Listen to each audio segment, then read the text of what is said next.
নিজের চাচাতো বোনের বিয়ের অনুষ্ঠানে নাচতে নাচতে এক তরুণীর মৃত্যু হয়েছে। অনুষ্ঠানে নাচার সময় হৃদযন্ত্রের ক্রিয়া বন্ধ হয়ে এই মৃত্যু ঘটে। তার মৃত্যুর সময়কার একটি ভিডিও সোশ্যাল মিডিয়ায় ভাইরাল হয়েছে।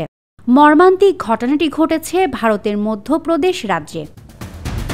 রোববার রাতে এক প্রতিবেদনে এই তথ্য জানিয়েছে ভারতীয় সংবাদ মাধ্যম এনডিটিভি। সংবাদ মাধ্যমটি বলছে, মধ্যপ্রদেশের বিদিশা জেলার একটি রিসর্টে বিয়ের অনুষ্ঠানে নাচতে গিয়ে হৃদযন্ত্রের ক্রিয়া বন্ধ হয়ে 23 বছর বয়সী এক তরুণী মারা গেছেন। মৃত ওই তরুণীর নাম পরিণীতা জৈন এবং তিনি ইন্দোরের বাসিন্দা বলে জানা যায়। সোশ্যাল মিডিয়ায় প্রকাশিত একটি ভিডিওতে দেখা গেছে, হিন্দি গানের তালে নাচার সময় শনিবার রাতে মঞ্চে হঠাৎ ঢলে পড়েন পরিণীতা। পরে দ্রুত তাকে একটি বেসরকারি হাসপাতালে নিয়ে গেলে চিকিৎসকরা তাকে মৃত ঘোষণা করেন। ইন্টারন্যাশনাল ডেস্ক, দৈনিক করতোয়া।